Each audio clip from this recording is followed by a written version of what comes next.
नुकत्याच झालेल्या जिल्हा परिषद पंचायत समितीमध्ये तिन्ही तालुक्यातल्या पंचायत समिती आपण घेऊ असं वाटलं, असं वातावरण पण होतं. कुठे 40 मतांनी, कुठे 100 मतांनी, कुठे 150 मतांनी पडले. पैसा पैसा पैसा म्हणजे काय, त्या पैशाला आईना बाप असा पैसा वाटला गेला, बरोबर आहे. पण पैसा वाटून सुद्धा आपले लोक जर तिकडे गेले नसते, पैसा सुद्धा आपल्या पुढे टिकला नाही, आपला मतदार आपल्याशी ठाम आहे हे लक्षात घ्या. आपले लोक तिकडे गेले, जे जातात त्यांची मी नावं कधी घेत नाही आणि त्यांच्याबद्दल मी कधी बोलत पण नाही, आणि ज्याचं मी नाव घेत नाही त्याचं लवकरच वाटोळं लागतं हा इतिहास ठरलेलं गणित आहे. वाटोळं लागते, ज्याचं नाव मी सोडलं त्याचं वाटोळ लागलं म्हणून समजा, आणि ज्याला मी बडबडेल त्याला एक एक एक वरती वरती बढती मिळत जाणार हे त्यानं समजा. असं आतापर्यंत गणित. पण आता आपण जरा थोडं पहिल्यासारखे काय, पुढे माझे वडील सांगायचे, आई सांगायची, चापटानं मारली ती हसत गेली आणि फुलानं मारली ती रडत गेली. तसं आता झालंय, बरोबर आहे का. एखाद्याला चापकान मारला तो हसतो, जाऊ दे साहेबच आपला मारी, आणि एखाद्याला फुलानं असं मारलं काय करायचं, काटाच लागला, म्हणजे फुल मारलं काटा उठे, असं झालंय. मग काळ बदलला, आम्हालाही बदलावं लागतं. पण असे कितीतरी जुने सहकारी माझी इथं आहेत. त्या इथे डॉक्टर आहेत आमचे युवा, ते मुद्दामून त्यांना बोलायला, तो पाठीमागे संदीप बसलाय, बिचारीच्या कुठे गेला, बिचारीच्या आयुष्यात 3 वेळा आलेली संधी गेली, 3 वेळा ओपन, 3 वेळा ओपन पडल्या सीट, 2 वेळा पंचायत समिती पडली. त्यावेळेला नंदुशिर्केला मी एकदा दिली होती, कारण त्या पक्षात आपण गेलो होतो म्हणून त्यांना पहिल्यांदा दिली. त्याच्या नशिबाने दुसऱ्यांदा पडली, तेव्हा ते रुसून बसले. या वेळेला जिल्हा परिषद पडली, ते हे म्हणतात माझं नशीब पुढं आलं, ओपनच्या जागेवर ओबीसीचं नशीब आलं. बिचारा 3 वेळाला संधी जाते. परत ओपन कॅटेगरी मधल्या लोकांच्या एकदा संधी गेल्या की पुन्हा त्याला संधी मिळत नाही. हे सुभाष सर बाजूला बसले, सभापती, आणि मी पक्ष सोडल्यानंतर सभापती आणि उपसभापतीची निवडणूक होती. त्या दरम्यान पारंडेंच्या बायकोला आपण सभापती केलं, आणि मी पक्षाला काय सांगत होतो, मी एकटा बाहेर पडलोय, तुम्ही या सगळ्यांना तुमच्या बरोबर घ्या, फक्त पंचायत समिती माझी निर्व्यावध आहे, तुम्ही कोणाला देऊ नका, दुसऱ्याला सभापती करू नका, मी तुम्हाला पहिलंच सांगतो. आमच्या नेत्याने ठरवलं दिलीप माटेंना सभापती, आणि उपसभापती जेव्हा कोणाला झालं, कोणाला दुसरं कोणाला ठरवलं, आपल्या ते आपण केली शाळा ठरवलं होतं. शेवटी मी मागं आलो, मी म्हटलं मला उपसभापती द्या, तुम्ही सभापती घ्या तुमचा, दुसरं कोणाला करू नका. वयवय केली ती शेवटच्या क्षणाला त्यांनी नाही सांगितली. जसं संदीपच्या 3 वेळा संधी गेली, तसं ह्यांचं मी सांगतोय तुम्हाला. त्यांना मी शेवटच्या क्षणाला मेसेज दिला, शेवटच्या क्षणाला मतदान सुरू झालं, पारणी मारायचे, ते सगळं मागे वेगळे घ्यायची मुदत संपली. सुभाष सर स्वतःला मत घेऊ नका, तुमचं मत हे डॉक्टर अवेरना द्या, तुम्हाला 0 मत राहील, असं मी सांगितलं होतं. निरोपावर ह्या माणसानं स्वतःला स्वतःचं मत घेतलं नाही, 0 मत पडलं सुभाष दादांना. एवढे विश्वासू लोक माझ्यावर, एवढे विश्वासाने राहणारे लोक माझ्या बरोबर आहेत. मी कोण आहे? या सगळ्यांच्या विरोधात, या सगळ्या वादामध्ये, या सगळ्यांची संघर्ष करताना, मोठमोठी माणसं सत्तेवरती उच्च पदावर असताना, शेवटी शेवटपर्यंत तुमचा भास्कर जातो, त्यांच्यासमोर ताट मारीने चालतो. त्याचं कारण तुमच्यासारखे लोक पाठीशी उभे असतात.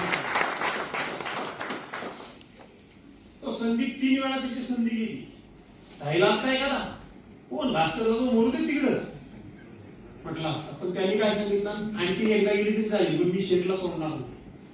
ह्याने काय सांगितलं, सुभाष सरांनी काय सांगितलं, शिक्षकच होते तेव्हा, 0 मत, माझं मी नाक कापून घेऊ काय, कानूनी 0 मत घेऊ नाही, शेटनी सांगितलंय ना, समजलं. त्यांना आपण पुढे संधी दिली, संधी दिल्याशिवाय राहिलो नाही, संधी यावी लागते. मित्रांनो, स्वतःचा स्वार्थ मी कधी बघितला नाही, कधीच बघितला नाही.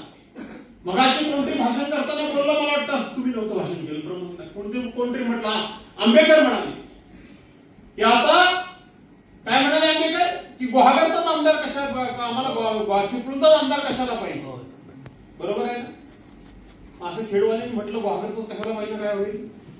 चिपळूणवाल्यांनी म्हटलं तर वाघर तो झाला पाहिजे काय होईल. अहो ही शेवटची वळवळ आहे. मी तुम्हाला सांगतो, जे कोणी ग्वागर सांगतात ना, जे कोणी समाज करून 2 वेळेला माझ्या विरोधात जंग पछाडला ना, मी ग्वागर मध्ये कधी गेलो? 2007 ला गेलो. बरोबर आहे? बरोबर ना शरद? बेंडल साहेब कधी वाढले? 1993 ला वाढले बेंडल साहेब. तेव्हा हे राजू बेंडल, आज ह्यांचं वय किती असेल? बरोबर आहे ना? म्हणजे हे किमान 30-35 च्या पुढे नक्की असतील ना. 35-35 चे असतील प्रवीण. म्हणजे हे निवडणूक लढवू शकत होते का नव्हते? मग मी जाईपर्यंत त्या भारतीय जनता पार्टीच्या एकाच माणसाच्या एकाच घरामध्ये ती निवडणूक होती. तोपर्यंत तुम्हाला खटकलं नाही काय? तोपर्यंत तुम्हाला खटकलं नाही? हे डोकं त्यांचं आहे. हे डोकं त्यांचं आहे का? तर त्यांना बहुजन समाजाचं भास्कर जाधवचं नेतृत्व नको आहे. तुमचं प्रेम आलेलं नाही म्हणावं. काय झालं कालच्या पंचायत समिती निवडणुकीमध्ये? पंचायत समिती निवडणूक मी गेल्यापासून प्रत्येक निवडणुकीमध्ये, नगरपालिका असेल, पंचायत समिती असेल, जिल्हा परिषद असेल, सभापती, उपसभापती, नगराध्यक्ष, प्रत्येक वेळी कुणबी समाजाला एक पद तरी मी कायम ठेवलं. नगराध्यक्ष पहिल्यांदा जयदेव मोरे झाला, उपसभापती स्नेह वरंडे आपण त्या ठिकाणी कुणबी समाजाची केली, नंतर स्नेहा भागडेला आपण केली का नाही केली? हा राजू बेंडल एका तेली समाजाच्या माणसासमोर ग्रामपंचायतीला पडलेला माणूस, बेंडल साहेबांचा चिरंजीव. आपण तिथे गेलो,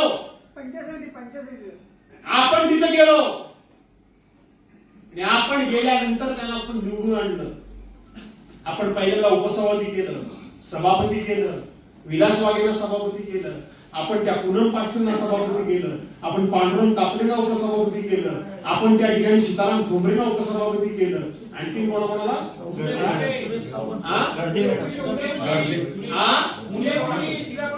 सांगतो ते हे सगळे कुणबी समाजातले होते ना.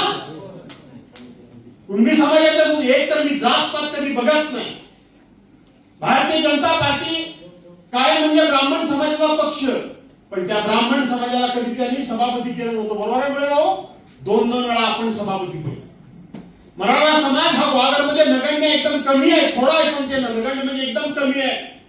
भारतीय जनता पार्टीनं मराठी समाजाला त्या ठिकाणी जो शिर्के, कोण शिर्के? तो प्रभाकर शिर्के, त्याला उपसभापती केला नाही. सुनील जाधवच्या रूपानं मराठा समाजाला संधी आपण दिली.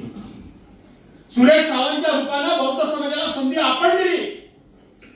त्या ठिकाणी सुनील पवारच्या रूपानं वडार समाजाला संधी आपण दिली. बेलदार तेच ते आपण दिली. आपण कोणाची जात पात बघत नाही. छोट्या समाजाला संधी द्यायचीच नाही. छोट्या समाज हा अशोक संपदा गडले भंडारी समाज, जयदेव भंडारी, अरे काय कोणाला ठेवलंय शिल्लक? आपला नरेश पवार तेली समाज, कोणाला दिली संधी आपण? आज एकही माणूस कुणबी समाजाचा तिथं पदाधिकारी नाही. गेला आता समाजाचं प्रेम, माझी अडचण. आता पुढे घुमणे गुरुजी समाजाचे अध्यक्ष ना, आपले ज्येष्ठ सहकारी आणि माजी उपसभापती उपाध्यक्ष मधुकरराव शिरगावकर. खरं तर आमचा प्लॅन असा होता की आपण सकाळी सर्वांनी चिपळूणमधून निघावं आणि पहिल्यांदा रायगडावर जावं आणि मग रायगडावरून आपण इकडे यावं आणि हे सगळं करायचं म्हटलं. आवाज नका वाढवू. हे सगळं करायचं म्हटलं तर 2 रात्र इथं राहण्याचा आणि ठेवण्याचा माझा प्लॅन होता की 2 रात्र कोणी काय राहायच्या मनस्थितीत नाही. त्यामुळे आपण एका रात्रीमध्ये हे सगळं करू. आजची रात्र आपण सगळे इथे एकत्र राहणार आहोत. उद्या सगळ्यांनी जाता जाता बऱ्याचशा लोकांनी प्रतापगडावर जावं, प्रतापगडाचं दर्शन घ्यावं, तिथल्या भवानीचं दर्शन घ्यावं आणि मग लवकरच पुन्हा कधीतरी एकदा आपण रायगडावर सुद्धा जाऊ आणि तिथं सुद्धा छत्रपतींच्या गाडीचं आपण स्वागत करू.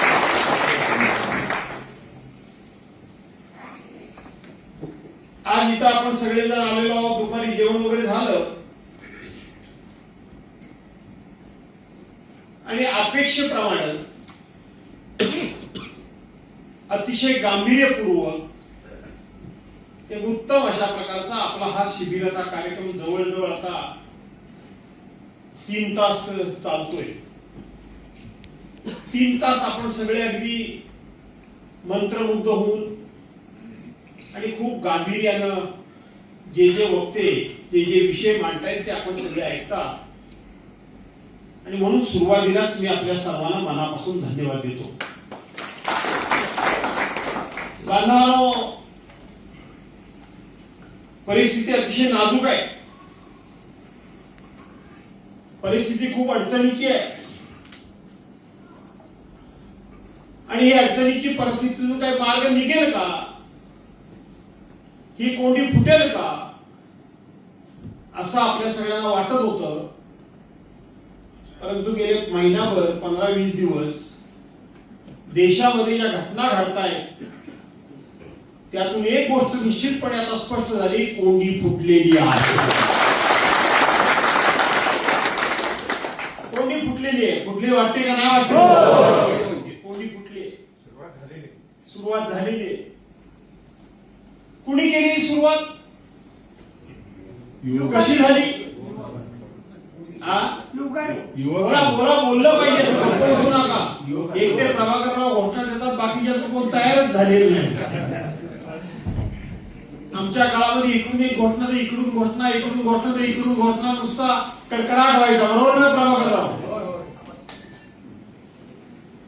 कुणी केली सुरुवात? युवकांनी केली. पण खऱ्या अर्थानं जर सुरुवात तुम्ही केली असेल तर प्रभू रामचंद्राने केली आहे. लक्षात ठेवा, की युवकांचा मोर्चा निघण्यापूर्वी, युवकांचं 20 जुलैचं आंदोलन होण्यापूर्वी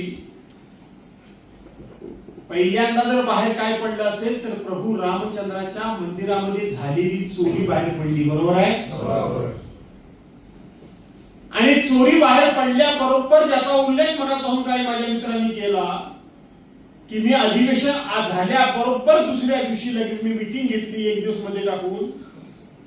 त्यावेळेला युवकांचं आंदोलन सुरू झालेलं नव्हतं. सुरू झालं होतं पण युवकांच्या आंदोलनाचा असा फार मोठं काय देशामध्ये निगेटिव्ह वातावरण वगैरे झालेलं नव्हतं. 1990 काळातला हा काळ आपण सर्वांनी आठवला पाहिजे.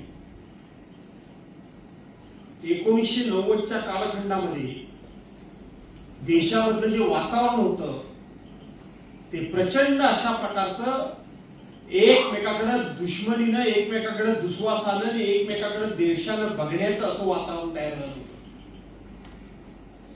अयोध्येमध्ये प्रभू रामचंद्राचं मंदिर झालंच पाहिजे अशा प्रकारचा एक विचार देशामध्ये खूप मोठ्या प्रमाणामध्ये घोंगावत होता. आणि या प्रभू रामचंद्राच्या मंदिराला विरोध कोण करतंय तर त्यावेळेचं सत्तेवर असलेलं काँग्रेस सरकार विरोध करतंय. ते विरोध का करतंय तर ते मुस्लिम समाजाला खुश करण्याकरता म्हणून काँग्रेस सरकार विरोध करतंय. अशा प्रकारचं वातावरण त्यावेळेला सगळीकडे झालं होतं. सगळी बाळाबापडी सगळे म्हणत होते आमचा विकास झाला नाही तरी चालेल, आमचं काम झालं नाही तरी चालेल, पण अयोध्येमध्ये राम मंदिर झालं पाहिजे. बरोबर आहे? आणि ह्या अयोध्येमधल्या राम मंदिर होण्याकरता म्हणून अनेकांनी आपलं योगदान दिलेलं आहे, अनेकांनी रक्त सांडलेलं आहे. या देशामध्ये अनेक ठिकाणी जातीय दंगली झालेल्या आहेत. या देशामध्ये अनेकांनी अनेक प्रकारची दुःख आणि अनेकाच्या प्रसंगाला तोंड देऊन अनेकांचे संसार उद्ध्वस्त झालेले आहेत, घरदारं बेचिराख झालेली आहेत. त्यातून हे अयोध्येचं राम मंदिर उभं राहिलं. इतिहास मी सगळा सांगत बसत नाही, पण अयोध्येच्या या राम मंदिराच्या वर्गणीमध्ये, देणगीमध्ये या देशातले सगळ्या जाती धर्माचे लोक त्यांच्याकडून वर्गणी गोळा झाली होती. कुठल्या जाती धर्माच्या माणसाकडून वर्गणी झाली नाही. अगदी ज्या मुस्लिम समाजाला हे लोक शिव्या देत होते त्या मुस्लिम समाजाकडून सुद्धा वर्गणी गोळा केली गेली आणि त्या मुस्लिम समाजाला सुद्धा वर्गणी दिलेली आहे. काँग्रेस पक्षाने दिली, राष्ट्रवादीने दिली, जनता दलाने दिली, समता पक्षाने दिली, आरपीआयने दिली, शिवसेनेने दिली. सगळ्यांनी वर्गणी अयोध्येच्या राम मंदिराकरता दिली. अयोध्येचं राम मंदिर झालं पाहिजे. अयोध्येचं राम मंदिर ही देशाची अस्मिता आहे. अयोध्येचं राम मंदिर हे देशाचं श्रद्धेचं आदराचं प्रतीक आहे. देशामध्ये खूप मोठा अहंकार वाढला होता. अहंकार वाढला होता आणि अहंकार वाढला. विषय सोडू नका. भारतीय जनता पार्टीचे लोक नसलेले विषय, खोटे नाटे विषय पसरवतात नाही पसरवतात. इतके चलाक आहे. त्याचं उदाहरण मी थोड्या वेळाने सांगतो तुम्हाला. पण दुसरा विषय आहे तो या ठिकाणी पेपर फुटी संदर्भात जे या देशातल्या तरुणांनी आंदोलन केलं ते आंदोलन लक्षात घ्या, डोळ्यासमोर ठेवा. माझा प्रश्न आहे तुम्हाला, खरं असेल तर खरं सांगा, खोटं असेल तर खोटं सांगा. 20 जुलैला मुलं रस्त्यावर उतरली, बरोबर आहे? किती तारखेला? 20 जुलैला आम्ही मोर्चा काढणार म्हणून त्यांनी सरकारला अगोदर कळवलेलं होतं. 20 जुलैला जी मुलं रस्त्यावर उतरली त्या पोरांना ज्या पद्धतीनं पोलीस मारत होते, मारताना बघितलं? त्या पोरांनी एकावर तरी हात वर केला होता? त्या पोरांच्या हातामध्ये दगड होता? त्या पोरांनी कुठल्या गाड्या फोडल्या? त्या पोरांनी साधे रस्त्यावर टायर पेटवून रस्ता रोको केला? त्या पोरांनी कोणावर तरी त्या ठिकाणी आग पाकड करून किंवा काय दगडफेक करून गाड्या अडवणं वगैरे काय केलं? पहिल्या दिवशी पोरांनी फक्त मार खाल्ले. खाल्ला ना मार? गुरासारखं मारलं, पाण्याचे फवारे टाकले, अश्रू धुराचे त्या ठिकाणी गोळीच्या गोळे पोरांच्या अंगावर फेकले, काट्याला खिळे लावून हे काय तिरिके आहेत काय? ते खिळे लावून त्या काट्या पोरांच्यावर मारून पोरांना रक्तबंबाळ केलं. सगळे व्हिडिओ त्या दिवशी बाहेर नाही आले. महिलांच्या पाठीमागे गुप्त अंगामध्ये काट्या घालण्याचं काम केलं, बघितलं की नाही केलं? त्यांच्या ठिकाणी त्यांची इज्जत जाईल अशा पद्धतीनं त्यांच्या शरीरावर हात टाकण्याचा प्रयत्न केला की नाही केला? केला ना? कधी केला? कधी पोरं उपोषणाला बसली? सोनम वांगचुक सारखा एक अतिशय अभ्यासू, शिक्षण तज्ञ, शास्त्रज्ञ माणूस कधी बसला? 28 जूनला बसला. तुम्ही प्रमुख लोक आहात, तुम्ही काही जनरल पब्लिक नाही आहात. तुम्ही थिंक टँक म्हणून तुम्हाला बोलवलेला आहे. हे विषय तुम्ही समजून घेतले पाहिजेत, आत्मसात केले पाहिजेत, मनामध्ये रिचवले पाहिजेत आणि लोकांच्या मनामध्ये ते उतरवले पाहिजे. हे लक्षात घ्या. सोनम वांगचुक 28 जूनला शरदराव उपोषणाला बसली. 28 जूनला 28 जूनला आणि 20 तारखेचा त्यांनी मोर्चाचं आंदोलन दिलं. आम्ही यांच्यावर येणार, पार्लमेंटवर, संसद भवनावर जाणार. अगोदर 22 दिवस झाले, बरोबर? सरकार अहंकारी किती आहे बघा. एक साधा मंत्री सुद्धा त्यांच्याकडे चर्चेला गेला बघितला? अरे प्रमुख लोक नाही गेले तर दुय्यम दर्जाचा मंत्री पाठवायचा, कोणतरी 2 वरिष्ठ अधिकारी पाठवायचे. त्यांच्या तुम्हाला मागण्या मान्य करायच्या नव्हत्या, नाही करायच्या, पण लोकशाहीमध्ये समोरच्या माणसाबरोबर आम्ही चर्चाच करणार नाही. आम्ही घेतलेला निर्णय तोच बरोबर आहे. हा अहंकार नाही, हा गर्व नाही, हा सत्तेचा माज नाही.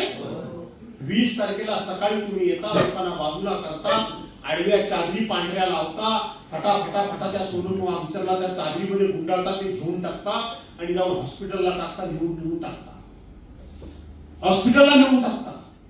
22 दिवसामध्ये त्याची चर्चा केली नाही आणि मग 20 तारखेला सर्वांनी मार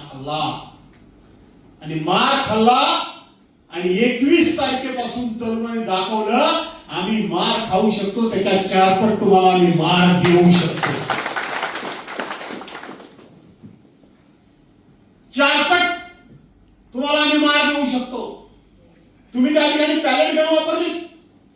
त्या बिहारमध्ये AK-47 घेऊन पाठीमागे पोरांच्या लागलेला तो पोलीस, अरे देशाच्या सीमेवरून परवाच्या दिवशी जे कोण 2 अतिरेकी आले त्यांनी त्या 2 कामगारांचा जात धर्म विचारला आणि त्याला मारलं.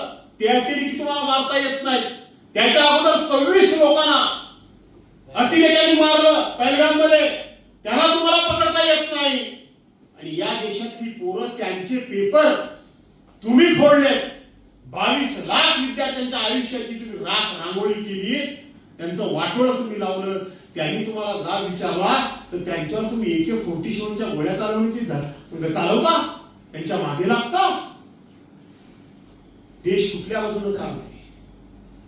म्हणून रामाचा विषय असेल नाहीतर हा मुलांचा विषय असेल, हा विषय तळागाळापर्यंत संघटनेनं पोहोचवला पाहिजे. लक्षात ठेवा, केवळ विकास काम आपण करतो का? करणारच आहोत. आणि आपलं मतदारसंघामधलं वर्चस्व अजिबात कमी झालेलं नाही.